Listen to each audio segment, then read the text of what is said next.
Daily Guide this morning, gold reserves reached record 37 tons. That's according to the central bank. And there's more trouble for Wontumi as he sweats over 25 million Ghana cedis bail. Looks like the lawyers have indicated that all processes have been fulfilled, except that the security agencies have some inter-agency roles to play to secure his release, reason for which Winston he had to spend another night in the grip of the security agency. So we'll keep watching this space to see if he would be granted bail or released, if I should say, finally today. NPP ad hoc committee begins Flagbearer campaign monitoring. In fact, beyond this as well, today will be the day for balloting. So we will see what the outcome of that process will be. And did Kwabena Agyapong pay the fee? Why not? If you don't pay, well, no, there was a story yesterday, I think. He says he didn't pay. That they were calling on him, giving him 48 hours to pay it. But he has to pay. Let's see what happens today. But if I were Kwabena Agyapong, you would have to pay. I would step down. 4 million. Why not? I'm very realistic when it comes to certain things. But anyway, that's me. That's why I said if I were him. Of course, I'm not him. But when you go into an election that you know you will not win, well, people have reasons why they contest. So maybe he knows his reasons. I always say he will not win. I'm sure he believes firmly that he will. Come on. It will not happen. Winston. It will not happen. Kwabena Agyapong. It will not happen. He wishes to be president. I told you the last time when Dr. Uswefri Yakoto and others, I told you that the likes of Adenimo, they were not going to win. I told you the last time it was for Dr. Bawumia in 2023. I think that he still is the man to beat this time around. If he doesn't win this, then it's his own problem. Well, I mean, but what would Engineer Agyapong lose by just supporting his own political party with some 4 bags million of cement? He can actually support his own party by campaigning for them, not necessarily paying for 4 million. Well, if he has it, he can go and pay. He can go and give it. But if he hasn't paid up until now, that means there's a problem.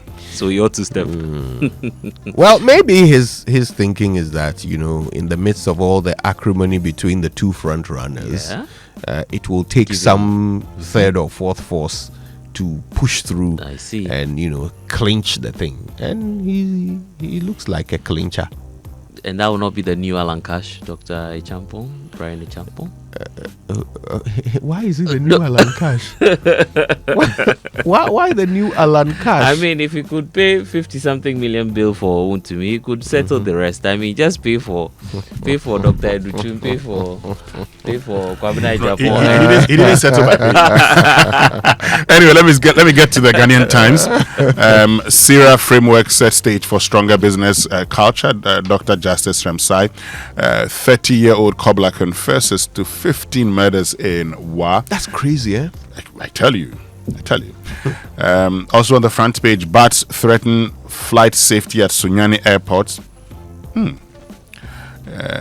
You know the upper version of bat. Blessed, tell Kojo. Aguto. My Aguto. That's the upper version of bat. Aguto.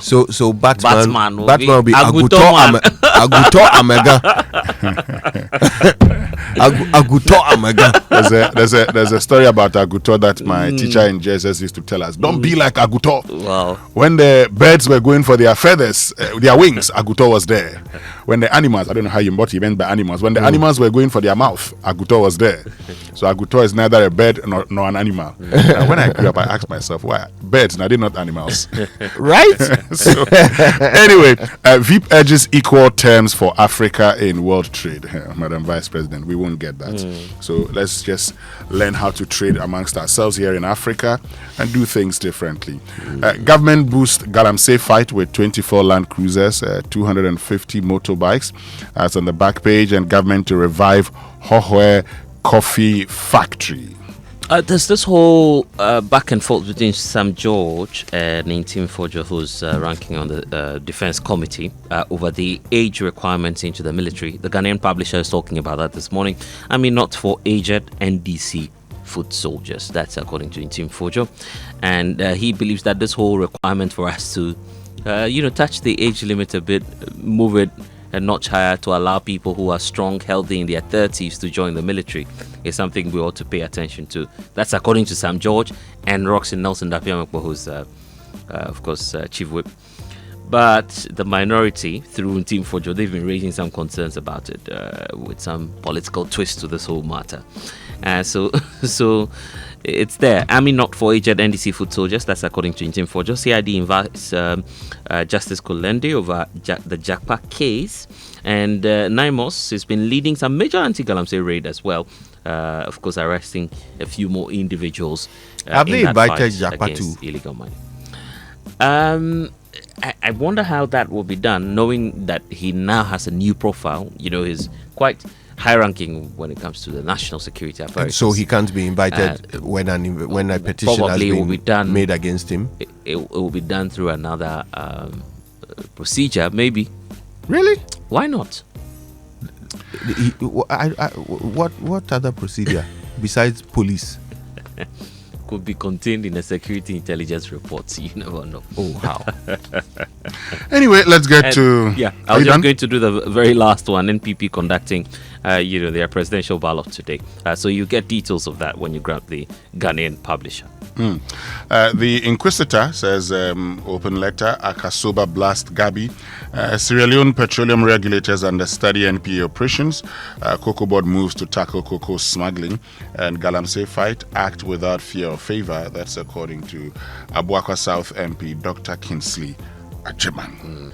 Shocking detail here that nearly 70% of medical doctors default on their loans. That's according to the Ghana Association of Banks. Which loans? President. Which loans? And it looks like they give them loans each time they're recruited, right? Because, doctors are giving some kind of special terms when they're bank recruited. loans given them by the banks. Yeah, by the banks when they're recruited. But it appears they have been defaulting on that 70% according to the Ghana Association of Banks, and that's captured on myjoyonline.com. In fact, let me just give you some breakdown. This is a quote from the president of the association indicating, and let me just quote that verbatim. He first of all explained that many doctors who are generally regarded as highly credible take personal loans from the banks and then they leave the country without repaying. Quote, let me tell you, when we have, we have heard of doctors, these are on the moral pecking order. When you see a medical doctor, you almost 100% assume that they are not fallible, so they don't make mistakes, and things like borrowing and payments will come to them naturally. That's why they give them more loans, and yet 70% of them are not paying. That's such a shock to me, such a surprise to me. I mean, hey. Anyway, but they'll pay. They'll pay. They will? They will. They should pay. Anyway, the HPV vaccine has been launched by the health minister. The urge to little ones is that, the little ones would have to go in for their jabs to check against cervical cancer. Then there's this controversial story about our deportation agreement with the United States, because there's an individual who appears, from all reports coming through from the international outlets, that he is an ex-convict, but the destination for deportation now will be Ghana, and the name of the individual is Kilma Abrego Garcia. The reports, according to international outlets, is that this individual will now be deported to Ghana as part of the U.S. crackdown on illegal migrants. And all of this is sparking a lot more questions as to what's contained in our agreement between the Republic of Ghana and the United States, as the minority is asking for, because this individual was wrongly deported to El Salvador and he was brought back to the US and now That's what the report is saying. So we wait to see if there'll be clarity from the Ministry of Foreign Affairs this morning or later in the day, so we can get more clarity on that. Okay, now to citynewsroom.com. And the NPP Flagbearer aspirants to ballot for positions today comes with a picture of the 5 individuals who've been cleared to contest, including your good friend Kojo Engineer Agyapong, who will be paying some Kwabena. 4 million cedis later in the week. I hope he pays today so people can cash out. Yeah. Anyway, Business and Financial Times. Let's do that quickly. Okay, maybe a few more stories on City Newsroom before we go to Business and Financial Times. There's this story about the Public Accounts Committee and the president's push for swift prosecution of corrupt officials. Edem Senanu with the Anti-Corruption Coalition has been lauding that, but in fact yesterday that plan between the president, the Auditor General and the Attorney General, we understand, did not happen because it's been rescheduled to the 20th, so 10 more days for us to know what the plan will be with the Acting Chief Justice, with the Auditor General and other anti-corruption agencies. And the president says he wants to create a fast track to Nsawam.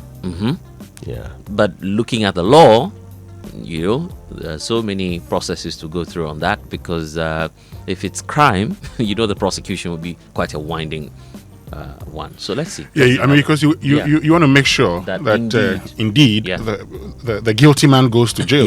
Yeah. Okay, so let's not be in a look. I support prosecutions, but let's not be in a hurry. Let's not start conversations. No, we need to do this fast. Yeah. No, any man who deserves to go to jail should go to jail. Genuinely. Don't be in a hurry. And so when you're doing things that are not right and a man says he wants to challenge them, you say, okay, you have this, and every day, I mean, come on. Let's just make sure that if we can sit every day and throughout those days, every process that he wants to go through, he's allowed to go through, and at the end of the day, he's found guilty, so be it. We had some education here a few years ago from Kofi-Addo, who said that in criminal prosecution, the standard to which the evidence must rise is very high. But one of the very few documents which on the face of it constitutes evidence in a criminal case is the Auditor General's report. Right. Just because of the processes the report itself goes through. Including pack and all of that. Yeah. So with that in mind, it's not about speed. I agree with you guys. It shouldn't be about speed. It should be about thoroughly doing the right job so that you can actually prosecute people, and it will then become a deterrent to others. Right? But I get the frustration of the president. But I think what our education from Kofi-Addo points to is the fact that it is possible. It's doable. It should be. Right? And the evidence held in the Auditor General's report is enough for that job to be done. In fact, by an Attorney General who wants to do it. In fact, Kojo, I was just going to say that the president's frustration is stemming from what we all think. That usually when you go to the Public Accounts Committee, nothing happens. Yes. But let me just wrap up with Business and Financial Times. Government is eyeing private capital to strengthen power distribution network. And then the Security and Exchange Commission says the domestic market is now ready, but government is cautious.